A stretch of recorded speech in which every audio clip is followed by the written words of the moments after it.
시간이 되었습니다. 다 같이 마음을 정돈하시고 하나님께 9월 3일 주일 2부 예배 드리겠습니다.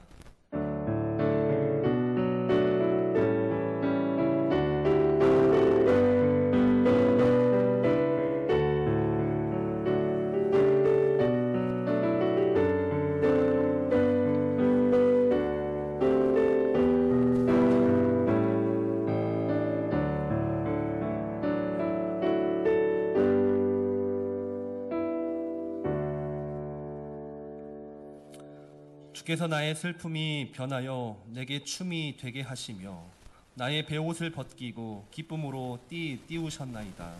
이는 잠잠하지 아니하고 내 영광으로 주를 찬송하게 하심이니 여호와 나의 하나님이여 내가 주께 영원히 감사하리이다.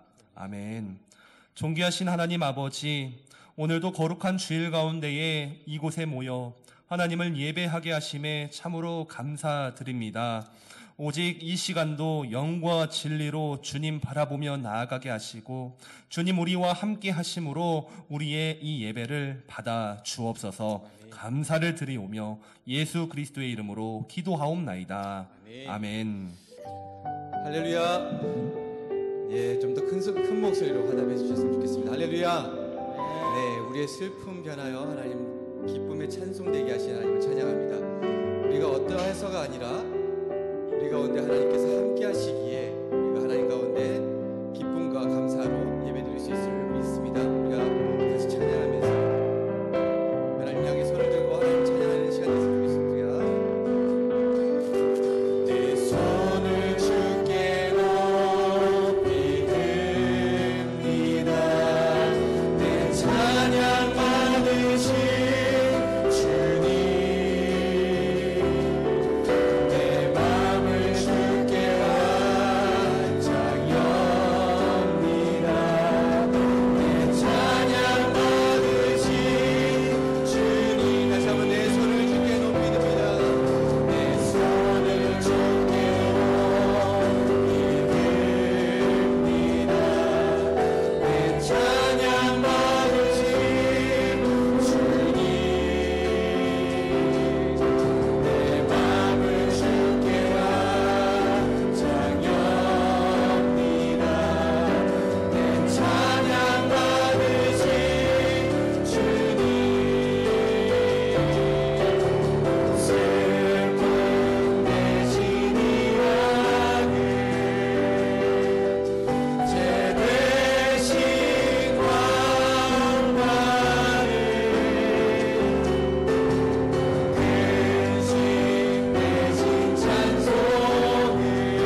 우리 시간 예배로 나아갈 때 간절히 기도하며 나아가기를 원합니다. 정말로 하나님을 영과 진리로 예배하기를 원하는데 하나님, 우리 안에 너무나도 많은 연약함과 죄악의 문제들이 남겨져 있습니다. 이 시간 먼저 이 죄를 고백하며 회개하는 심정 되기를 소망합니다. 하나님의 자비와 용서를 구하오니 하나님 용서하여 주시고 우리와 함께하여 주시옵소서. 더불어 이 예배를 주님 기쁘게 받아 주시옵소서. 우리 다 함께 예배를 위해 기도하며 나아가도록 하겠습니다. 아버지 하나님 감사합니다. 아버지 이 아침에도 예배 공동체로 모이게 하시고 한 사람의 예배자로 불러주심에 참으로 감사드립니다. 하나 이 시간 예배함에 너무나도 많은 연약한 문제들, 세상 진들, 죄악의 문제들 우리 삶 가운데 너무나도 많이 산적해 있습니다. 이 시간 회개합니다. 주님의 용서를 구합니다. 아버지 죄로서 고백하게 하시고 연약함은 연약함으로써 내어놓고 하나님 의지하며 나아갈 때에 아버지 용서하여 주시고 더불어 이 예배를 기쁘게 받아 주시옵소서. 주님의 이름을 부르짖는 모든 백성들의 모든 공동체의 소리에 응답하여 주시며 아버지 이 시간도 하나님 만나는 데 조금 더 부족함 없는 한 예배 시간으로 주님 인도하여 주시옵소서. 임재하여 주시옵소서. 주님 우리와 함께하여 주시고 주님 이 예배를 받아 주시옵소서. 예수 그리스도의 이름으로 기도하옵나이다. 아멘. 사도신경으로 신앙을 고백하시겠습니다. 나는 전능하신 아버지 하나님 천지의 창조주를 믿습니다. 나는 그의 유일하신 아들 우리 주 예수 그리스도를 믿습니다. 그는 성령으로 잉태되어 동정녀 마리아에게서 나시고 본디오 빌라도에게 고난을 받아 십자가에 못 박혀 죽으시고 장사된 지 사흘 만에 죽은 자 가운데서 다시 살아나셨으며 하늘에 오르시어 전능하신 아버지 하나님 우편에 앉아 계시다가 거기로부터 살아있는 자와 죽은 자를 심판하러 오십니다. 나는 성령을 믿으며 거룩한 공교회와 성도의 교제와 죄를 용서받는 것과 몸의 부활과 영생을 믿습니다. 아멘. 다 함께 자리에 앉으셔서 찬송가 25장 찬송하시겠습니다.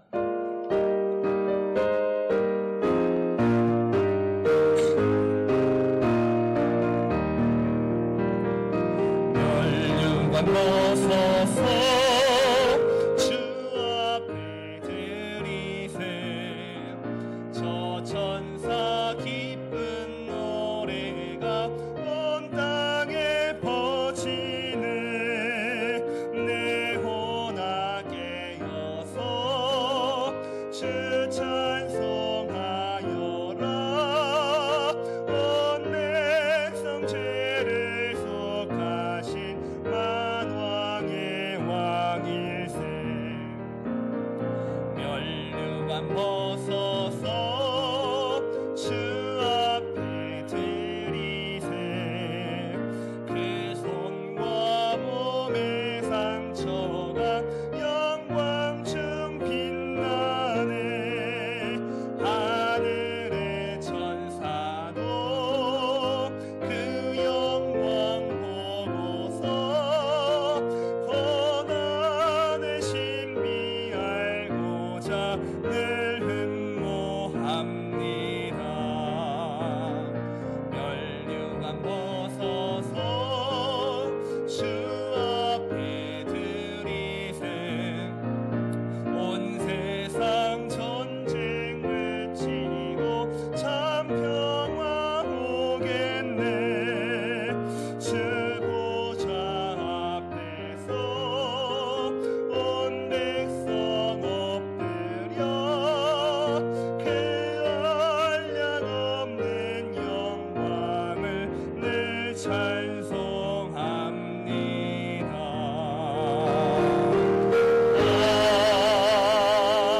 아멘.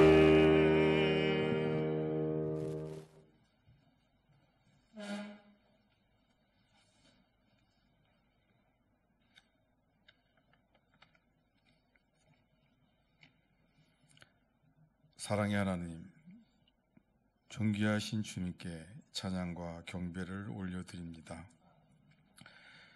오늘 주님의 날에 하나님 사랑하시는 한마음 연합교회에 우리들을 불러주시어 큰 목소리로 주님께 찬양드리며 간절히 마음 모아 기도드리고 생명의 양식 주님의 말씀을 듣게 하신 은혜 감사드립니다. 지난 한 주간 돌아보면 주님 앞에 참으로 부끄러운 우리들의 모습을 봅니다. 입술로는 주님을 따른다 하면서도 일상 가운데 주님의 말씀과 뜻을 바라보기보다 세상의 조언과 방법에 의지하며 믿지 않는 자들과 구별된 삶을 살지 못하고 나의 뜻에 따라 살아왔음을 고백하며 회개합니다. 주님, 저희 심령 속에 성령의 충만을 허락하시어 하나님만을 의지하게 하옵소서. 주님만을 바라보며 주님 안에서 믿음의 삶을 살아가기를 간구하오니 긍휼의 하나님, 우리들을 불쌍히 여기시고 신실한 믿음의 은혜 내려 주옵소서.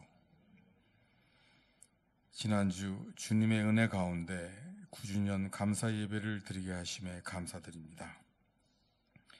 예수님의 피로 세워진 한마음 연합교회가 이곳 베트남 땅에서 선교와 전도 그리고 구제를 통하여 주님의 사랑을 전하고 하나님 나라를 넓혀가는 주님 주신 사명을 잘 감당하는 교회 되게 하소서. 교회 학교를 위하여 기도합니다.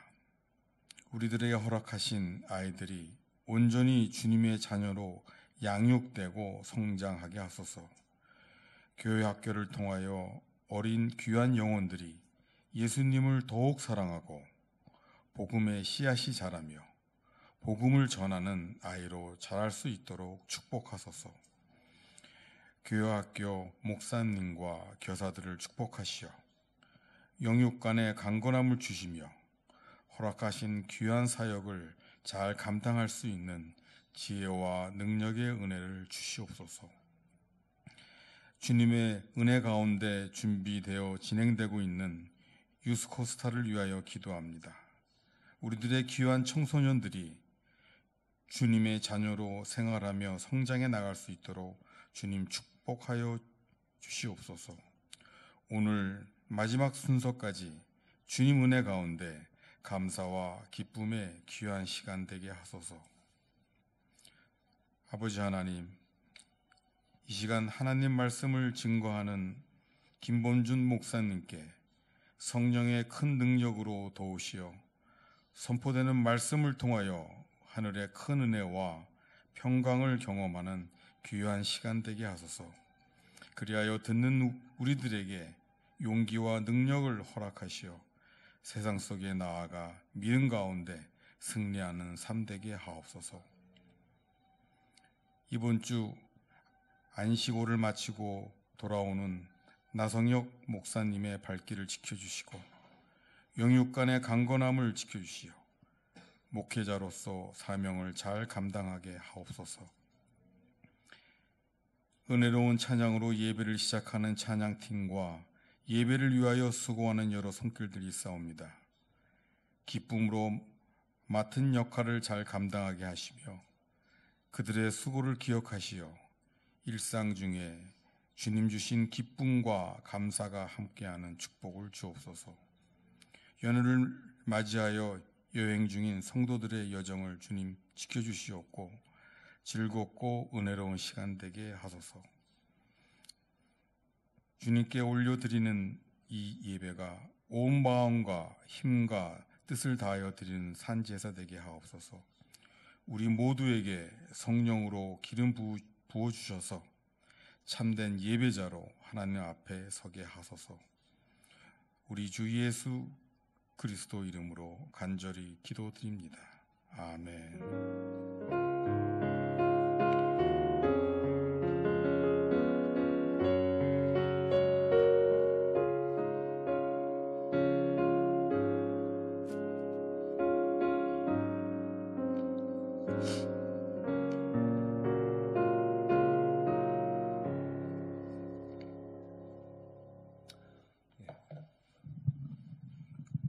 함께 보실 하나님의 말씀은 구약 성경 시편 30편입니다.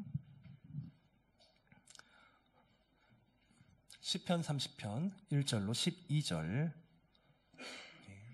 보도록 하시겠습니다. 우리 한 절씩 교독하여 읽도록 하겠습니다. 여호와여, 내가 주를 높일 것은 주께서 나를 끌어내사 내 원수로 하여금 나로 말미암아 기뻐하지 못하게 하심이니이다. 여호와 내 하나님이여, 내가 주께 부르짖음에 나를 고치셨나이다. 여호와여, 주께서 내 영혼을 스올에서 끌어내어 나를 살리사 무덤으로 내려가지 아니하게 하셨나이다. 주의 성도들아, 여호와를 찬송하며 그의 거룩함을 기억하며 그의 노염은 잠깐이요 그의 은총은 평생이로다. 저녁에는 울음이 깃들일지라도 아침에는 기쁨이 오리로다. 내가 형통할 때에 말 흔들리지 아니하리라. 여호와여, 주의 은혜로 나를 산같이 굳게 세우셨더니 주의 얼굴을 가리심에 내가 근심하였나이다. 여호와여, 내가 주께 부르짖고 여호와께 내가 무덤에 내려갈 때에 나의 피가 무슨 유익이 있으리요. 진토가 어떻게 주를 찬송하며 주의 진리를 선포하리이까. 여호와여, 들으시고 내게 은혜를 베푸소서. 여호와여, 나를 돕는 자가 되소서. 주께서 나의 슬픔이 변하여 내게 춤이 되게 하시며 나의 베옷을 벗기고 기쁨으로 띄우셨나이다. 이는 잠잠하지 아니하고 내 영광으로 주를 찬송하게 하심이니 여호와 나의 하나님이여, 내가 주께 영원히 감사하리이다. 아멘. 말씀을 시작하기에 앞서서 우리 베트남 생일 연휴를 맞이하여도 여행 가지 않고 예배의 자리를 지켜주신 우리 성도님들을 축복해도 되죠? 예수님의 이름으로 정말 진심으로 축복하고 감사합니다. 지금 예배 진행 중이지만 이 말씀 앞에서도 정말로 하나님이 예비하신 큰 은혜를 받아 누리는 저와 여러분이 되기를 간절히 축복합니다. 아멘. 오르난의 타작마당에 성전이 세워지다 라는 제목으로 하나님의 말씀을 전하고자 합니다. 이 말씀을 시작하면서 고통에 대해서 한번 생각을 해보았으면 좋겠습니다. 우리 인생에는 고통이라는 것이 찾아오죠. 근데 제가 좀 이 고통에 대해서 공부하다가 이 고통에 대해서 해석한 한 사람의 글을 가져왔습니다. 인용하여 한번 읽어보도록 하겠으니 한번 잘 들어보시기를 바랍니다. 밤이 깊을수록 별이 더 밝게 빛나는 것처럼 인생에 있어 고난의 밤이 깊을수록 하나님의 은혜가 더욱 선명해집니다. 형통한 날에는 은혜가 희미하지만 고통의 때가 되면 하나님의 사랑이 더욱 선명해집니다. 동의합니까? 동의해야지요. 네. 여러분, 이 땅에 얼마나 많은 고통이 있습니까? 건강의 문제, 경제적인 문제, 혹은 우리 자녀의 문제, 관계의 문제. 저도 건강 이슈가 좀 있어가지고 이 건강에 대한 고통을 조금 알아요. 우리가 이 수많은 고통들을 맞닥뜨리게 되면은 어떠합니까? 아파요. 이 내가 겪는 고통이라는 것은 다른 사람이 볼 때는 상대적이기 때문에 상대적으로 작게 보일 수도 있어요. 근데요, 고통은 고통이더라고요. 고통은 아픔을 동반하기 때문에 고통당하는 그 순간만큼은 누구나가 동일하게 아픕니다. 육신의 건강 때문에 고통당합니까? 아파요. 자녀의 문제 때문에 고통을 당해요? 아프다라는 거예요. 누구도 그 고통을 희석시킬 수도 없고 낮게 여길 수도 없다라는 거예요. 고통은 고통이고 아프다라는 거예요. 근데 문제는 뭐냐? 이 고통은 필연적으로 우리 삶에 찾아온다라는 거예요. 우리가 육신을 입고 이 땅을 살다가 언젠가 죽게 되겠지만 죽는 그 순간까지 이 고통은 무조건 찾아온다. 예수를 잘 믿든 예수를 잘 믿지 않든 모든 사람에게든 이와 같은 고통이 찾아올 수밖에 없다. 너무나도 자명하고 당연한 사실입니다. 이러한 고통의 의미를 우리가 조금 생각하시고 오늘 말씀에 들어갔으면 좋겠습니다. 오늘은 시편 30편을 한번 읽어봤습니다. 성경을 보시면 표제어가 있죠. 시편 위에 작은 글씨로 제목이 있는데 다윗의시라고 적혀 있습니다. 이 파란만장한 인생을 살았던 다윗, 수많은 고통의 시간들을 경험해왔던 이 다윗은 많은 찬송의 시들을 기록을 했는데 그 중에 하나가 20편, 30편이라는 것이죠. 다윗의 시. 근데 이 다윗의 시, 표제어를 보십시오, 성경. 그 뒤에는 또 다른 소제목이 하나 붙어 있습니다. 뭐라고 적혀 있지요? 곧 성전 낙성가라고 붙여 있어요. 여러분이 성전 낙성가라는 것은 쉽게 말하면 구약시대에 성전이 완공된 이후에 그 완공됨을 축하하며 기뻐하며 부르는 찬송이었어요. 근데 좀 이상하지 않습니까? 성전 낙성가를 지금 누가 부릅니까? 다윗이 부른다라는 거예요. 여러분 알다시피 다윗은 하나님을 위한 성전을 건축하지 못한 사람이었어요. 나는 백향목궁에 거늘거늘 우리 하나님에게는 휘장에 있는구나 라면서 하나님의 임재를 사모하며 이 여호와의 궤를 아주 화려하고 멋진 성전에 모시고 싶어 했던 게 다윗이에요. 그러나 그 다윗은 그토록 간절히 원했던 성전을 짓지 못해요. 그가 성전을 짓지 못했던 이유는 그가 윤리적으로 부족하거나 인격이 부족하거나 뭐 돈이 없어서 왕으로서 업적이 부족해서가 아니라 하나님의 뜻이 아니었기 때문이에요. 아무리 다윗이 성전을 건축하고 싶은 마음이 간절했더라도 아니야, 내 뜻이 아니야. 그래서 하나님이 누구의 손을 통해 성전을 짓게 하시냐면 그의 아들 누구죠? 솔로몬. 이 주보 보면요, 한 장 넘기시면 제가 형광펜으로 했어요. 새벽 예배 9월 열왕기상. 이게 뭔 말이냐면 지금 제가 드린 말씀이 여기 묵상에 있다라는 걸 알려드리는 거예요. 우리 9월 달에는 매일 성경 열왕기상 해요. 지금 솔로몬이 성전 건축 들어갑니다. 이번 주에. 보시라고, 성경 말씀 보시라고 알려드리는 거예요. 다윗은 간절히 원했지만 그는 못하고 하나님의 뜻은 솔로몬의 손을 통하여서 성전 건축을 했다. 그러니까 이상하다는 거예요.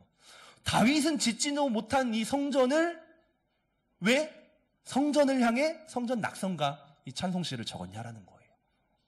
그토록 고대하였지만 여호와의 성전을 짓지 못한 다윗이 어떻게 성전 낙성가를 찬양했냐? 오늘은 그 부분을 먼저 살펴보면서 진행하도록 하겠습니다.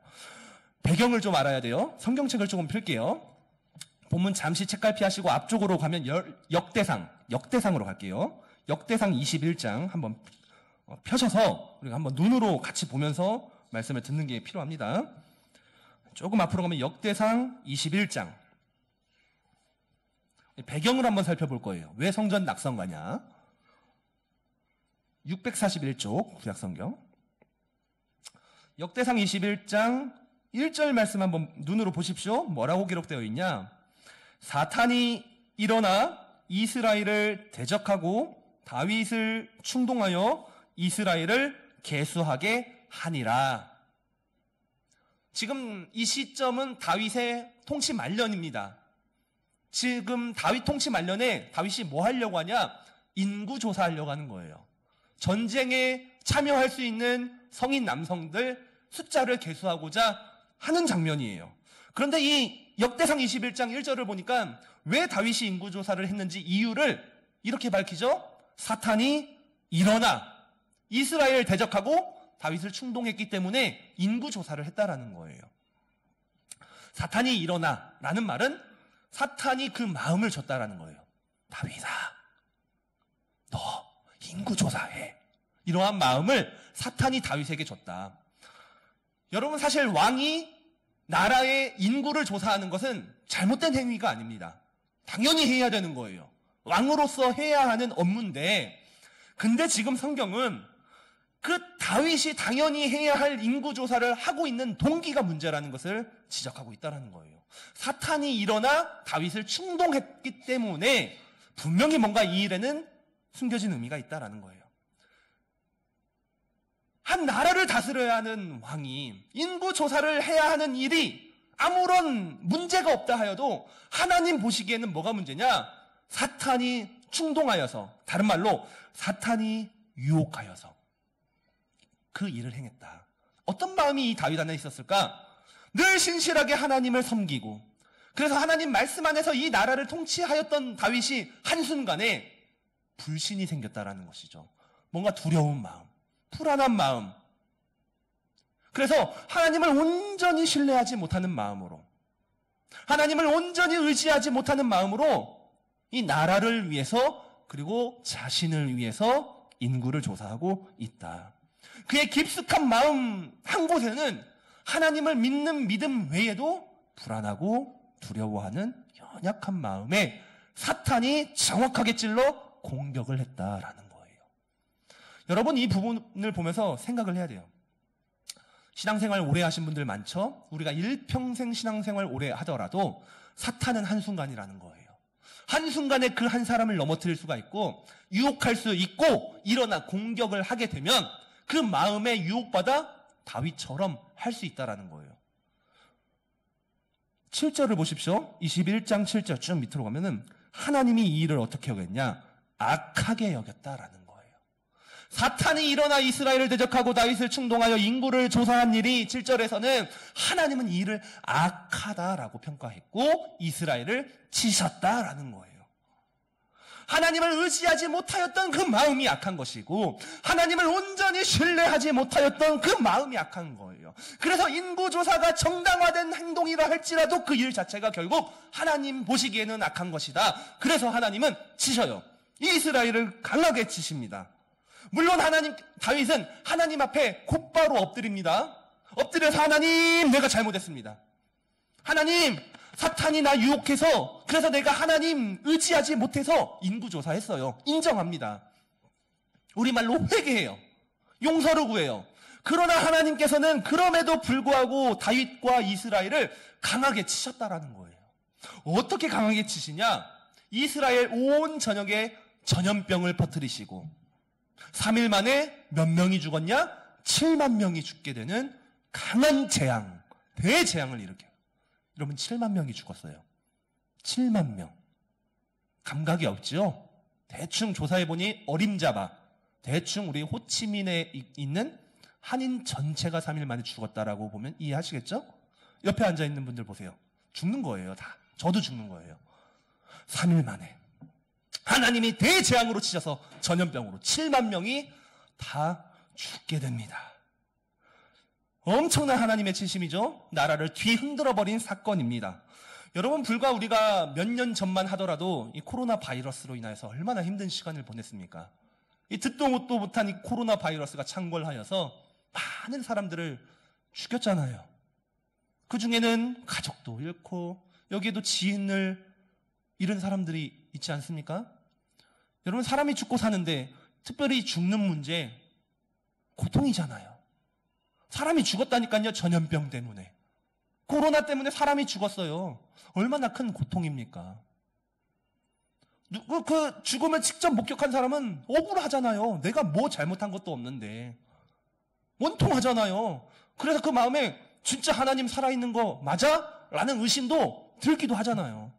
그만큼 전염병으로 3일 동안 7만 명이 죽은 사건은요, 억울하고 원통하고 엄청난 사건이다. 이 다윗의 마음이 어떻냐라는 거예요. 그가 겪고 있는 고통, 그가 겪고 있는 이 절망감에 대해서 한번 이해를 해보자라는 겁니다. 이스라엘의 3일 동안 7만 명이 죽은 이 사건, 장본인이 다윗 때문이라는 거예요. 지금 이 사건은 하나님은, 성경은 네가 악한 일을 했기 때문에 내가 치어야만 했다라는 거. 지금 이것을 알려주고 있다. 왕으로서 무언가를 책임져야 돼요. 그러면 다윗이 하나님 보시기에 악을 행하였어요. 그러면 차라리 나만 죽고 끝나면은 속편하겠죠. 그런데 내가 아니라 우리 백성이 다 죽어야 된다? 다윗의 입장에서는 이게 말할 수 없는 고통과 절망이었다. 그래서 다윗이 어떻게 합니까? 16절을 보면은 하반절에 이렇게 기록이 되어 있어요. 다윗이 장로들과 더불어 굵은 배를 입고 얼굴을 땅에 대고 엎드렸다라는 거예요. 하나님이 너무 강하게 치시니까 이스라엘의 장로들과 함께, 종교 지도자들과 리더들과 함께 굵은 베옷을 입고 땅에 엎드려 하나님의 자비와 은혜를 구해요. 이 고상하게 말해서 하나님의 자비와 은혜를 구했다고 하죠. 이 세상 말로는 이제 애원했다라는 거예요. 제발 살려달라고. 그만 좀 하시라고 하나님. 우리가 잘못했으니까 스탑.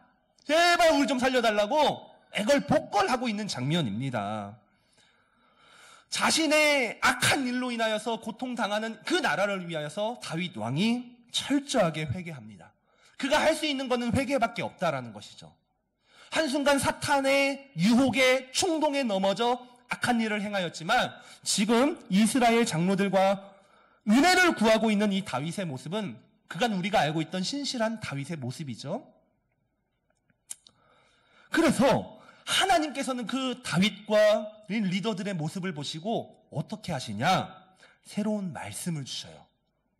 21장 18절. 이 말씀 우리 한번 다 함께 읽어봤으면 좋겠습니다. 시작.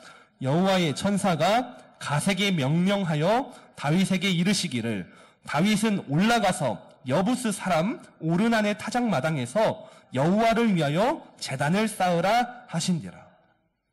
이 선지자 가세게 명령해요.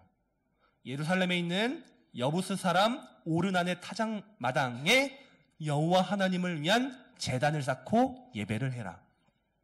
그래서 그 말씀을 전달받은 다윗이 순종하는 마음으로 여부스 사람 오르난에게 가죠. 자초지총 설명을 들은 오르난이 그럼 왕이시여 이 타작마당 가져가세요. 왕이니까 거저 가져가세요 라고 요청을 합니다. 다윗이 아닙니다. 나는 정당하게 값을 치르고 이 땅을 매입하겠습니다. 해서 성경을 보니까 상당한 값을 치르고 오르난의 타작마당을 매입하여 그곳에 하나님을 위한 제단을 쌓고 번제와 화목제를 드렸다고 기록하고 있어요. 하나님 말씀에 순종하여서 오르난의 타작마당에 제단을 쌓아 예배를 드립니다. 그제서야 하나님이 그 예배를 받으시고 하늘로부터 불을 내려 응답하시게 돼요. 전염병이 그치게 되었겠지요. 그리고 나서가 이제 정말 중요한 거예요.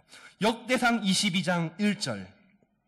이 예배를 마치고 하나님의 응답을 받은 다윗이 뭐라고 고백하냐? 22장 1절 시작. 다윗이 이르되 이는 여호와 하나님의 성전이라고 고백을 하게 되었다라는 거예요. 오르난의 타작마당에는 제단이 세워졌어요. 그런데 이 예배가 마쳤을 때 다윗의 고백은 그 제단이 아니라 하나님의 성전이라고 고백을 하는 겁니다. 여러분, 제단이 화려하면 얼마나 화려했겠습니까? 볼품 없었을 거예요. 임시로 하나님을 예배하기 위해 만든 임시 방편의 제단이었어요. 그러나 회개하는 마음으로, 은혜를 간구하는 마음으로 우리말로 예배를 드렸을 때에, 간절히 예배했을 때에 다윗의 고백이 바뀌었다라는 거예요. 이곳이 하나님의 성전입니다. 바로 이 부분을 이해하시고 오늘 10편 30편 성전 낙성가를 보자라는 거예요. 다시 오늘 본문 10편 30편으로 넘어오시기 바랍니다.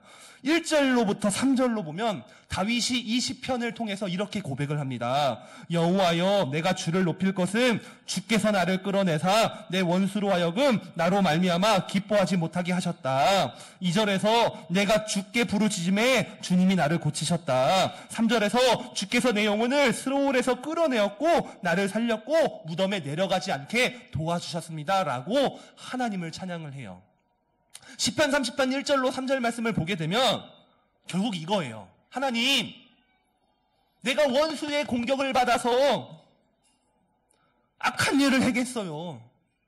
사탄 마귀가 내 안에 불신을 줘서 내가 악한 일을 행했습니다. 라고 지금 하나님 앞에 고백을 하는 거예요. 솔직한 자기의 마음을 고백하고 있다는 것이죠. 여러분, 이게 찬양이고 이게 기도고 예배라는 거예요. 와서 멋들어지게 앉아있다가 그냥 흐름과 순서에 따라 기계적으로 앉아있다 가는 게 아니라 하나님, 제가 이번 한 주간 사탄 마귀의 유혹을 받아서 그가 일어나 나를 충동하여서 죄를 지었습니다. 내가 이 부분에서 실패하였습니다. 연약하였습니다. 정직하지 못하였습니다. 라고 고백하는 게 예배라는 거예요. 그랬던 하나님 앞에 솔직하게 고백하고, 그런 하나님이 나를 스올에서 건졌고 나를 무덤에 내려가지 않게 하셨으니 내가 하나님을 찬양합니다. 지금 다윗이 그렇게 고백하고 있다라는 사실입니다. 여러분, 너무나도 연약한 인생이에요. 다윗은요.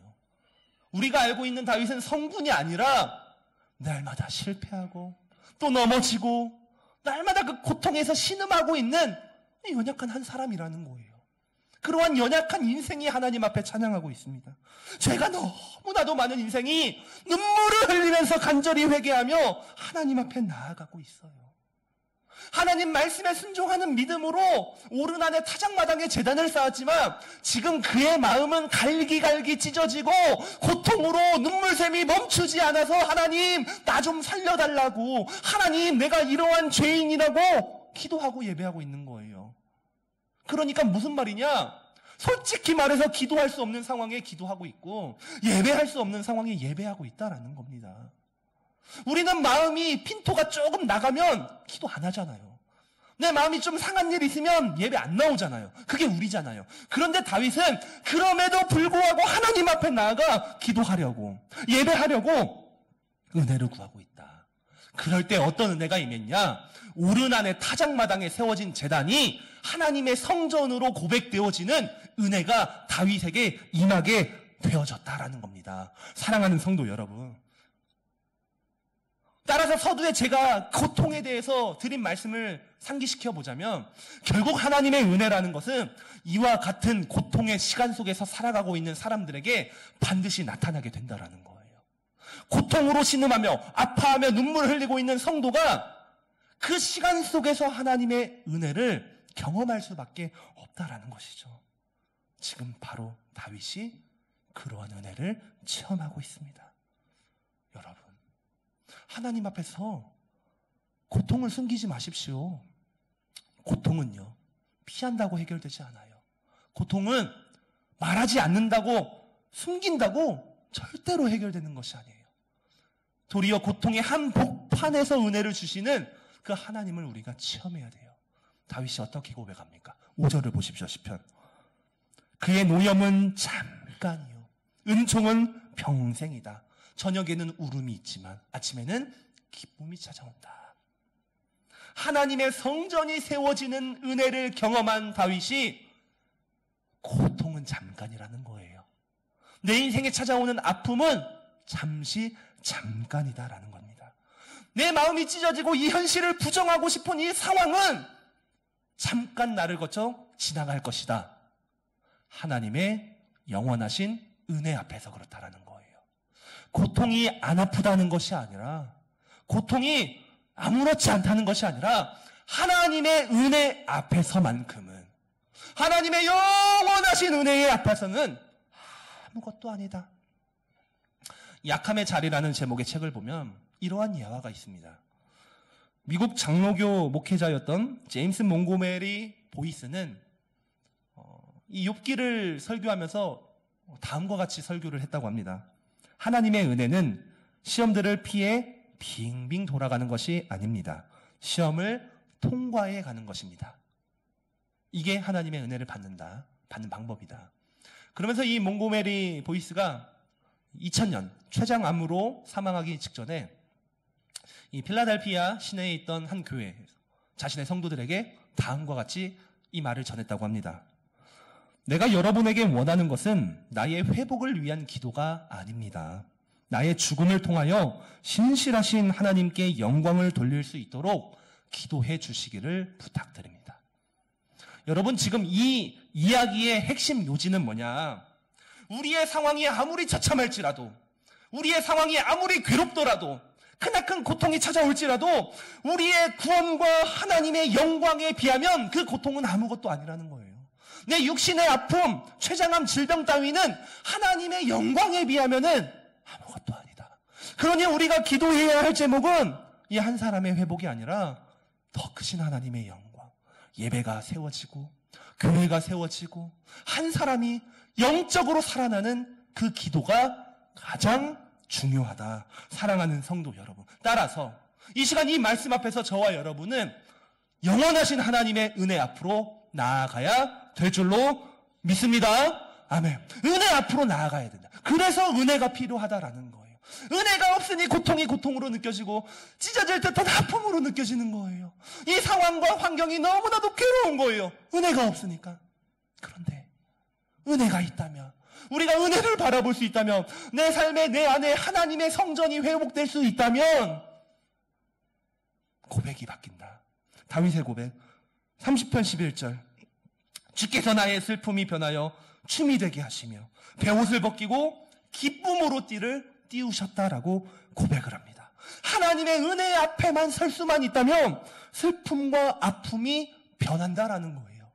기쁨과 감사로 변하게 된다라는 거예요. 내 고통의 문제를 바라보는 시각이 변한다는 거예요. 오해하지 마십시오. 우리가 아무리 기도하고 예배한다 한들 우리의 상황은 절대로 쉽게 변하지 않아요. 내가 아무리 하나님 앞에 은혜를 구하고 기도한다 하더라도 우리가 처한 경제적인 문제, 내 자녀의 문제, 내 마음의 문제, 관계의 문제, 육신의 질병의 문제는 하루아침에 사라지는 것이 아니에요. 그러나 바뀌는 것이 있다면 우리의 고백이겠죠. 내가 그것을 바라보고 해석하는 내 관점이겠죠. 절망은 절망이지만, 고통은 고통이고, 아픔은 아픔이지만, 그럼에도 하나님, 내가 이 가운데서 하나님을 찬양한다고. 이 다윗이 찬양한 것처럼, 그럼에도 하나님이 주시는 은혜로 내가 살아가겠다고. 이렇게 바뀐다라는 거예요. 사실 이 설교는 제가 지금으로부터 한 2년 전에 한번 타교회에서 한 적이 있어요. 제가 한 달 정도 허리 건강 문제 때문에 걷지를 못하고 침대에 코박 누워 있었던 적이 있습니다. 보호대가 없으면 앉지도 못하고 걷지도 못하는 거예요. 그러면서 늘 침대 천장만 바라보며 TV를 통해 목사님들의 설교를 들으며 묵상을 하면서 무엇을 했겠습니까? 은혜를 구할 수밖에 없는 거예요. 그리고 나서 한 달이 지난 시점에서 하나님이 이 시편과 말씀을 저에게 주셨습니다. 비록 젊은 목회자가 건강에 이슈가 있어서 그 순간만큼은 고통스럽고 소위 쪽팔리고 부끄러웠지만 하나님, 내 안에 성전이 회복되게 해달라고, 바꿔 말하면 예배가 회복되게 해달라고, 기도가 회복되게 해달라고, 은혜 앞에서 살아갈 수 있게 해달라는 은혜를 주셨습니다. 사랑하는 성도 여러분, 오늘을 고통 가운데 살아가고 있습니까? 오늘을 절망 가운데 살아가고 있습니까? 그렇다면 예배를 포기하지 마십시오. 기도를 포기하지 마십시오. 찬양을 포기하지 마시기 바랍니다. 은혜 앞으로 나아가는 일에 주저하지 마시기 바랍니다. 고통은 고통입니다. 그러나 고통 속에서 우리는 하나님의 선명한 은혜를 경험하게 될 줄로 믿으시기 바랍니다. 그러한 은혜 앞에서 우리는 고백할 수 있어요. 이 고통은 잠깐 지나가는 노염이요. 이제는 우리는 하나님의 영원한 영광과 은혜 앞에서 하나님 안에서 감사하며 기뻐하며 살아갈 수 있다. 오늘 이 예배가 오른 안에 타작마당에 세워진 제단이 하나님의 성전으로 변하여 고백되는 귀한 예배가 되기를 예수님 이름으로 간절히 축원합니다. 아멘. 우리 시간 찬양으로 좀 말씀을 생각하시면서 좀 결단하며 기도하며 나아갔으면 좋겠습니다. 하나님의 은혜를 바라봅니다. 크신 하나님의 은혜를 찬양합니다. 이 시간 주님 은혜를 더하여 주시옵소서. 은혜 아니면 살아갈 수가 없네. 은혜 아니면 살아갈 수가 없네. 호흡마저도 다 주의 것이니 세상 평안과 위로 내게 없어도 예수 오직 예수뿐이. 한 번 더 찬양해 볼까요? 은혜 아니면 살아갈 수가 없네. 은혜 아니면 살아갈 수가 없네. 호흡마저도 다 주의 것이니 세상 평안과 위로 내게 없어도 예수 오직 예수뿐이네. 선포합니다. 크신 계획 다 볼 수도 없고 크신 계획 다 볼 수도 없고 작은 고난에 지쳐도 주께 묻기 나의 모든 삶 버티고 견디 하시네. 은혜 아니면 살아갈 수가 없네. 나의 모든 것 다 주께 맡기니 참된 평안과 위로 내게 주신 주 예수, 오직 예수뿐이. 은혜 아니면 살아갈 수가 없네. 나의 모든 것 다 주께 맡깁니다. 은혜 아니면 살아갈 수가 없네. 나의 모든 것 다 주님께, 나의 모든 것 다 주께 맡기니 참된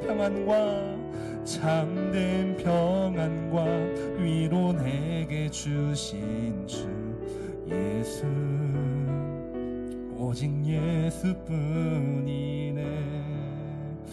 우리 시간 한번 기도하며 나아갈 때에 좀 은혜 앞에서 나의 고통을 바라볼 수 있는 힘을 주시옵소서. 내 고통에 함몰되어서, 내 아픔에 함몰되어서 하나님을 바라보지 못하는 그 불신이 아니라, 하나님이 이제는 제발 이 다윗 이 시를 통하여서, 오르난의 타작마당의 이야기를 통하여서 정말로 내 안에 예배와 기도와 찬양과 이 성전이 회복되기를 간절히 소망하오니, 고통 중에도 제발 하나님의 선명한 은혜를 체험할 수 있는 하나님의 은혜를 더하여 주시옵소서. 우리 시간 그러한 은혜를 구하면서 간절히 기도하며 나아가도록 하겠습니다. 주여, 아버지여, 이 시간 은혜를 더하여 주시옵소서. 아버지, 이 자리 참여한 모든 성도들, 그 인생에 찾아온 고통과 아픔과 참으로 어려운 현실 속에서도 하나님 은혜를 바라볼 수 있는, 하나님 이들의 삶의 성전이 세워질 수 있는 그 은혜를 경험할 수 있도록 도와여 주시옵소서. 다윗조차도, 연약하고 죄 많은 인생조차도 그 고통 속에서 선명하신 하나님의 은혜를 체험하였습니다. 그 모든 고통의 한복판에서 하나님의 은혜를, 그 회복하게 하시는 하나님의 은혜를 경험한 줄로 믿습니다. 아버지, 우리 인생 가운데도 찾아와 주시옵소서. 그리고 나에게도 말씀하여 주시옵소서. 나에게도 이 모든 인생의 고통이 정말로 하나님의 성전이라 고백되어질 수 있는 예배자가 되기를 원합니다. 고통 중에도 예배를 포기하지 않겠습니다. 고통 중에도 기도를 포기하지 않겠습니다. 고통 중에도 찬양을 포기하지 않겠습니다. 항상 영원하신 은혜를 바라보며 그 영원하신 은혜 앞에서 승리하며 살아갈 수 있도록 아버지 함께하여 주시옵소서. 이 예배를 통하여 하나님의 성전이 회복하게 도와주시옵소서. 아버지 하나님, 우리도 다윗의 고백처럼 고통 중에서 선명하신 하나님의 은혜를 체험함으로 볼품없는 내 인생도 하나님의 성전이라 선포할 수 있는 그 은혜를 더하여 주시옵소서. 아무것도 아닌 고통 앞에서, 아무것도 아닌 이 아픔을 오직 영원하신 은혜 앞에서 깨닫게 하여 주시고, 그 은혜를 사모하며 날마다 예배를 포기하지 않고, 기도를 포기하지 않고, 찬양을 포기하지 않으며 살아갈 수 있는 믿음의 권속들 될 수 있도록 주님 은총을 더하여 주시옵소서. 감사를 드리오며 살아계신 예수 그리스도의 이름으로 기도하옵나이다. 아멘. 감사합니다. 이 시간 다 함께 찬송가 213장 1절 4절 찬송하시면서 준비하신 헌금 하나님께 올려드리겠습니다.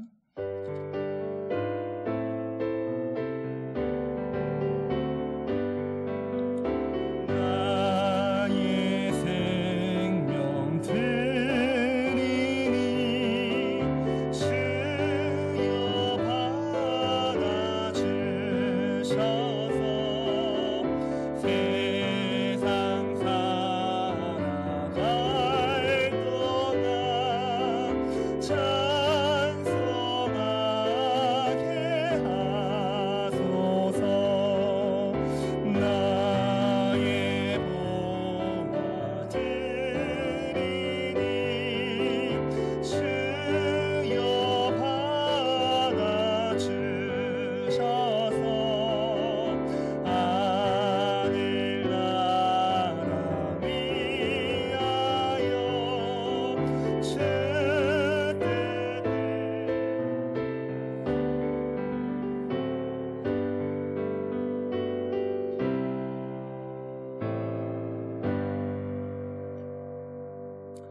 하나님 아버지 감사합니다. 오늘도 우리의 감사한 마음 담아 10의 1조 주일헌금, 감사헌금, 목적이 있는 헌금을 구별하여 올려드립니다. 간구합니다. 이 귀한 헌금들 모이고 모여서 정말로 하나님이 바라보시며 하나님이 뜻하신 곳에 소중하고 귀하게 쓰이기를 간절히 소망하며, 또한 하나님께 예물 드리는 귀한 두 손과 그들의 인생 가운데에 하나님의 은혜를 넘치게 부어주시며 그 은혜에 감사하며 살아갈 수 있도록 인도하여 주시옵소서. 오늘도 나온 백성들의 예배를 기쁘게 받아주시며 가지고 있는 모든 상황과 환경 가운데서도 믿음으로 승리하며 나아갈 수 있도록 동행하여 주시옵소서. 감사를 드리며 예수 그리스도의 이름으로 기도하옵나이다. 아멘. 네, 교회 소식 전해드리겠습니다. 우리 교회에 처음 나오신 성도님들 계시다면 우리 예수님의 이름으로 축복하고 환영합니다. 네, 오늘 모임이 있습니다. 확대 운영위원회 오후 2시 30분 5층 사랑실에서 있겠습니다. 영적 성장학교 우리 하반기 강의 일정이 앞에 화면과 주보에 나와 있습니다. 우리 오승민 목사님이 하는 교리반, 박미선 집사님 외 성경 강사진이 하는 어성경, 그리고 또 우리 마더와이즈 동행편이 있는데 오늘까지 신청해도 되나요? 저기 집사님? 맞아요? 네, 오늘까지도 신청이 가능하다고 합니다. 네, 배우십시오. 시간이 되면 도전하여서 함께 우리 영적 성장학교에 동참하는 성도님들 되기를 부탁드립니다. 중고등부 유스코스타가 금요일부터 시작하여서 지금 현재까지 진행 중에 있습니다. 저희 빈증에 있는 베카맥스 호텔에서 우리 청소년들, 우리 약 45명 내외의 우리 중고등부 우리 목회자를 비롯한 선생님들, 우리 학생들이 가서 진행되어지고 있습니다. 마치는 순간까지 은혜 받고 돌아오는 길도 잘 돌아올 수 있도록 기도 부탁드리고요. 또 하반기에 이제 성경학교가 시작이 되어지는데 앞쪽입니다. 아니요, 앞에요. 네, 아니요, 하나 더. 오케이. 예. 돌아오는 17일 주일부터 유아유치부 성경학교, 또한 동일하게 유년부 성경학교가 진행이 돼요. 좀 날짜가 조금 토요일은 다른데요. 화면 잘 보시고 우리 어린 아이들을 위해서 꼭 기도해 주시고, 또 힘이 되는 한 또 물질로도 도와주시면은 우리 성경학교함에 있어서 큰 도움이 될 줄로 믿습니다. 위에서 항상 도와주시는 성도님들 되기를 부탁드리겠습니다. 네, 우리 CBMC에서 주관하는 우리 족구 대회가 아닙니다. 네, 9월 16일 토요일 7군 체육관에서 진행이 됩니다. 이게 해마다 진행되는 것으로 알고 있는데 목적이 한국 국제학교 장학 지원 목적으로 하고 있는 거네요. 네, 그래서 참가를 바라시는 분들은 아래에 연락처로 해주시면 되고, 우리 교회는 이주연 장로님께 해주시면 되겠어요. 그래서 위에서도 관심을 가져주시면 좋겠습니다. 또 9월 일정이 나와 있습니다. 우리 담임 목사님께서 다음 주 중에 복귀하시고요. 다음 9월 두 번째 주일을 기점으로 이제 본격적인 하반기 사역이 시작된다라고 생각하시면 좋겠습니다. 11일 월요일 날 영적 성장학교 개강, 수요일은 목장 개강, 목요일은 중보기도 개강을 합니다. 하반기에도 하나님이 주시는 은혜로 우리 주님을 위해 우리 귀한 사역을 잘 감당하는 우리 한마음 교회가 되기를 간절히 소망합니다. 소식 이상이고요. 다 함께 일어나셔서 우리 주기도분 찬양 후에 예배를 마치도록 하겠습니다.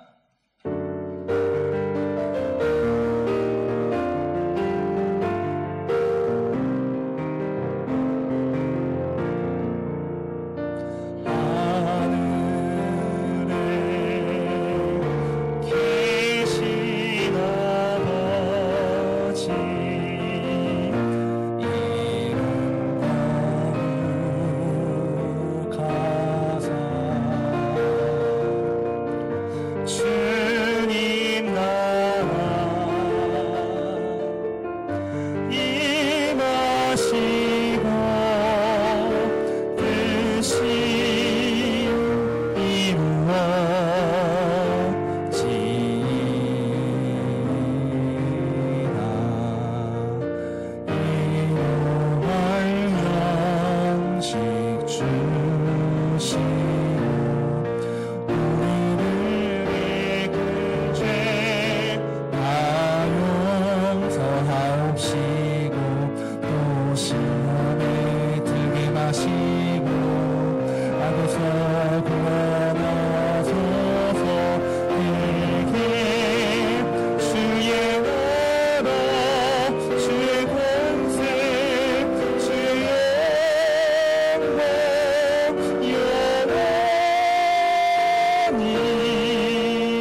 이제는 우리 구주 예수 그리스도의 은혜와 하나님 아버지의 크고 놀라우신 사랑과 성령 하나님 이로 교통하심의 역사가 이제로부터 영원토록 함께 있을지어다. 아멘.